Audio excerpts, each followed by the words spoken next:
Greetings, one and all. I want to invite you again to another one of what you call Mackie conscious view. I always say my view is how I see things. It can be wrong and it can be right. I would like you to subscribe to the channel. I want you to share the views so others can get an understanding, an opportunity just to listen to something else, because there are times we need to have various views on different topics. I try to have an open mind with things, and I try not to be offensive to anyone. It is PG what? PG all age. Alright. Now today I want to talk about something which I think is one of the rarest thing in Jamaica right now. I don't know if Jamaica surpassed the world. This is called customer service. The worst customer service seems to be the order of the day.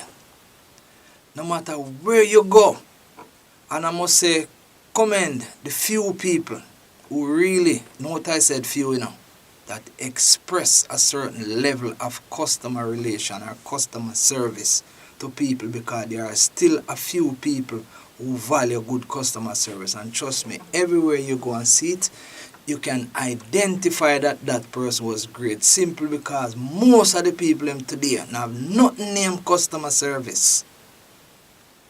You walk into a place to do some business and you stand by the cashier or the counter, and the person's there having a conversation with somebody else talking, and you say, excuse me, they look at you with an attitude. I went into a gas station to buy a phone card one day. The lady in the gas station was outside. So somebody called the lady and said, a customer is inside. So I stood at the counter and I waited on her to do her own thing outside. When she come in, I was there bracing to say good morning. The lady walked past the young girl on the counter and said, what you want? So I just said, phone card. How much? She said, $100. I just give her my money, collect my card and leave. Is that the way it is nowadays? I will always remember her. I never forget her. You go someplace and some attitude that the people give you as it relates to serving you as a customer. Some people is no representative to the business place that they serve, and not even a representative to themselves. And all of you don't even forget in the details as it relates to customer service, because I know exactly that many of you have your own experience with this. But the point I want to get to as it relates to customer service, and for some of the customer service people, I wish that we would get some opportunity to sit in some of these places and tell you some of the things that we have learned in earlier days. They say if you're a cashier at a place, or front office at a place, hotel or wherever it is, you should try to call the person by name. Give them eye contact. Don't take your eye off them, because sometimes that preserves you as well. You can see in people's eye their intention. Keep your eyes on them. If your pen drop, you say, excuse me sir, may I take up my pen? That is good customer relationship. I remember one time I was working in Poorest and there was a security guard. I'll never forget that Burger King.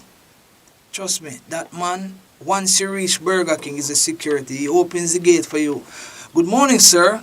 Hope enjoy Burger King today. And when he leave, he does the same and say, have a great day. Now where them things are gone? Them things don't exist no more. Are these persons who employing people just have some boogie people, you just push them in your place and say, sir, you know what they do to your business when you have some people at the front desk? They say the first sign of your business appear at the person at the front gate. I went into a store one time to buy something and I was eating a pack of peanut. The security guard on the entrance saw me with my pack of peanut and said, I can't go inside there. And I said to him, I am happy that you see me with the peanut, because you can at least relieve me coming out, because you see me going in with it. I went in the store and buy $25,000 worth of goods. And when I was on my way out, the security guard stand at the cashier with the supervisor and another man to interrogate me, to ask me when me get me peanut. Now tell me, is that good service for your organization? You see me, where's the discretion with that is? What should I do? Leave my peanut that I was eating with you? Or with the customer person? Where is the thought process or the level of intelligence that tell you, say, this man went in, let me look at him, he do have another one, and the peanut value $50 and I'm coming out with $25,000 worth of goods? How do you compare?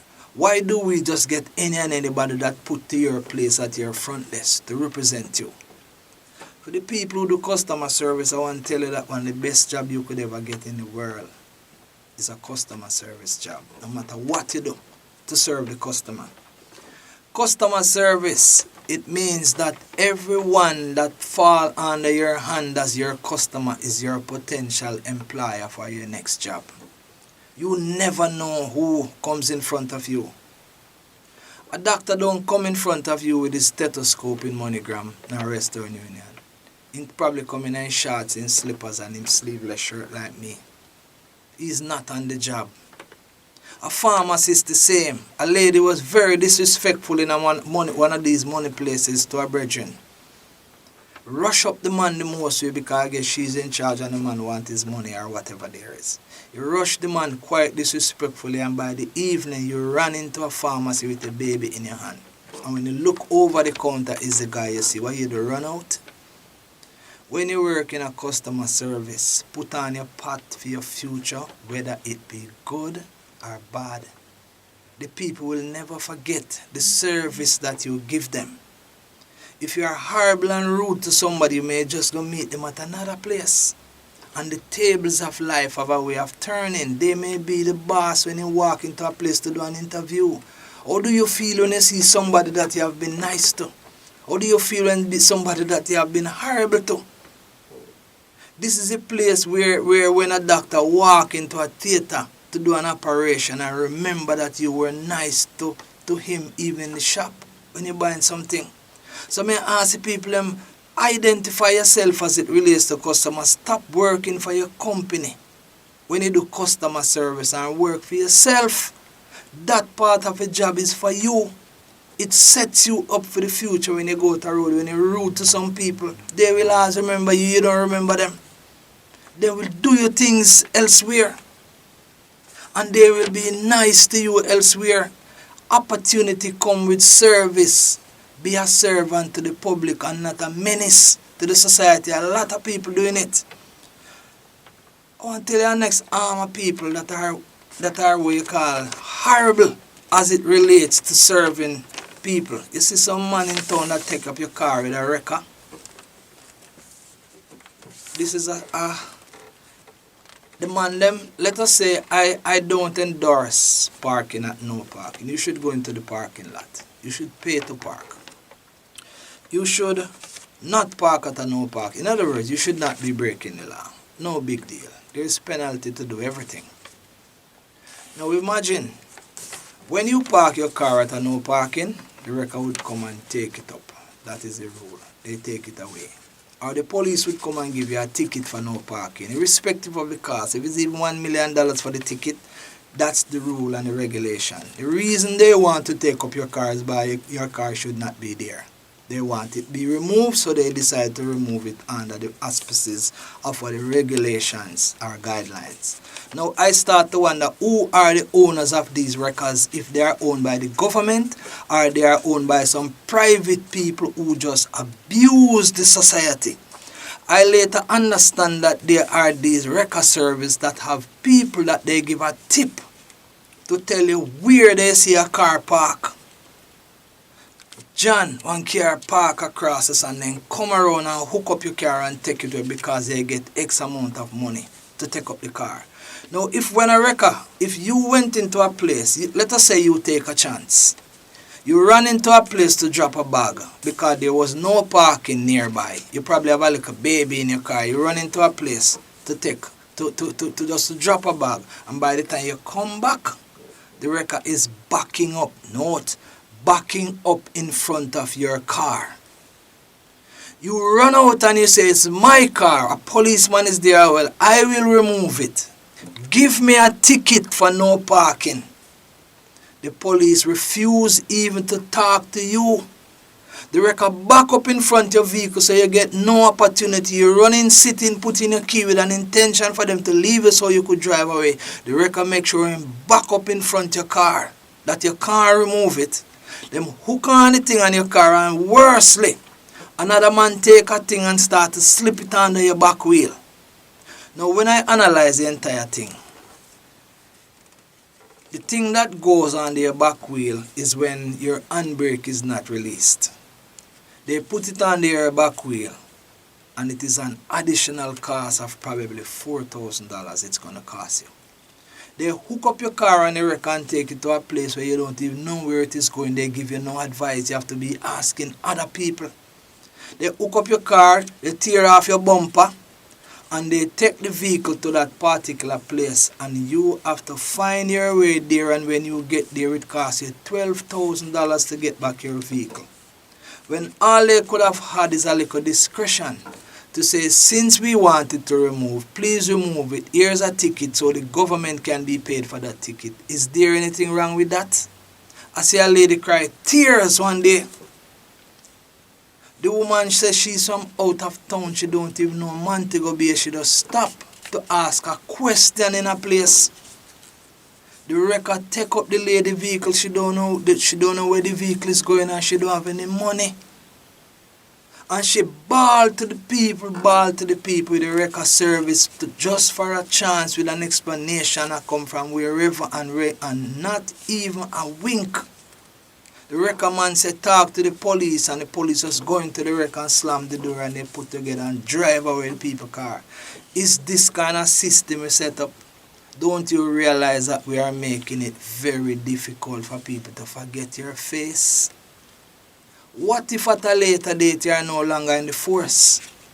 What if at a later date you no longer drive the wrecker? Who is the owner for the wrecker? Is it a corruption movement? Is it owned by the same police? Is it owned by somebody in the organization that is all about just making some money at the expense of the average man who probably don't have any? Struggling a man can't even fix him front end. We have to be nicer to people, man. Because we don't know where the future of life will take you. What will the page of tomorrow bring?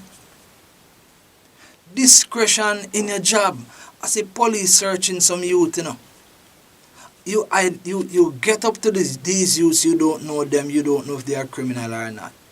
Up against the wall, boy, all big man. A police searching a whole man. Boy, go up against the wall. Big man, brother.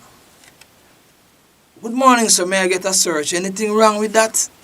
You rush up the people and kick out the man them foot left and right. Boy, go up, so boy. And you search them and you find nothing. How did you criminalize these people before you search them? Search them first. After one is found in a position with an object, he become a suspect. Even if you cannot determine that he's a criminal, of course you take him to the court for the judge to try him. Why do you treat the people like a criminal when you're arresting him? What makes it different with black and white scenario we see in America with black and black? Black police and a regular black man rush up a old man who could have been grandfather, call a man boy. Hey boy, come on boy. How do you explain police and citizens can be in good relationship if we have people like these treating people like that? Until we get to a point where we can start recognize that today for me, tomorrow for you. Today for me, tomorrow for you. We have to be a little more lenient on people. You know, I got a ticket from a policeman one day, you know. I was driving from Westgate, going to Kitchener, probably about 5 miles per hour. I have on my seat belt. I don't bad drive nobody. I take my own little time going and hear a siren behind me. So I pull away for the siren to pass, as you know, routine. The policeman came around in front of me, parked in front of me, siren, blue light blaring, and when I realized it was me the man wanted, so I sat in my vehicle with due respect, turned down my window and said, "Good evening, officer." And the only first thing the man said to me, "You have to put on something on the glass. You have to put on the stickers on the glass. So not drive with those stickers on the glass. You don't license." Me say, "I'm very sorry, officer. The vehicle is licensed, but because they were towing it and I didn't want to crowd the vehicle with that, so I wanted to scrape one of them off." The man, I took it out and I showed the man. The man insists, "It's a breach, it's a breach, it's a breach. You have to pay the fine." And I said to the man, "Officer, all I'm saying, of course it's a breach. I'm not bad drive nobody. I have on my seat belt. I'm not in danger of any other thing. I don't have anything illegal on me. all of course is a breach, but where is the discretion from you? Man, race me the most way. I say, go ahead, my brother. Today for me, but one day you're going to be balling up under the mercy of somebody for mercy, and you will not get it. Just remember I told you that. I can afford the ticket, write it. You was already written. You gave me my ticket and I went to the tax office and I paid. 1 month after that, he was expelled from the force of corruption. We have to be nicer to people. Some people that take up the people and goods on the street. People who are not supposed to have your goods on the street, understand. But when the people them come to take up your goods, people them must stop treat the people like animals. Move on the sitting now fight. So some of them take it deliberately to run down on the people just to see the people run and cut up and say, well, we can't do your job respectfully to the other man who breach. Anything wrong with that? You don't have to give no chance. Chance is in your ball game, but how do you amplify your job against another man's feeling because you're above him at the moment? Things change all the while, you know. Things change, man. And when we put ourselves in an opportunity to serve the public, let us not be an enemy of the public. Because if you become an enemy of the public, you only have power at this time. There can be another time when the other person have a power.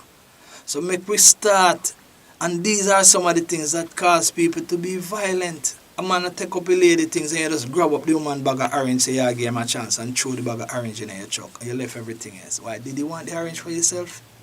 The lady go pay her for her orange. Of course, take up everything and do the routine. Take her to where it is and go through the regulations. Anything wrong with that?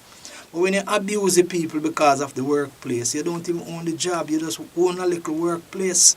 You own a workspace. Make it be nicer to people, man. Customer service, may I tell you, say you put on your pot. Once you're serving the customer, the public, you are setting up yourself. Your future will become, because thousands of people will come in front of you in your space, and there come a time when you may just go in front of them somewhere and wish you would have get a break, wish you would have get a blind, or the job that you apply for, they know they're not gonna give you. As long as life lasts, you're not gonna go through. So make we be nice to one another. As we say, this is another view, Mackie conscious, and that this is just how I see it. I wish that we can just show some more love to each other, some more respect, and do your job with dignity.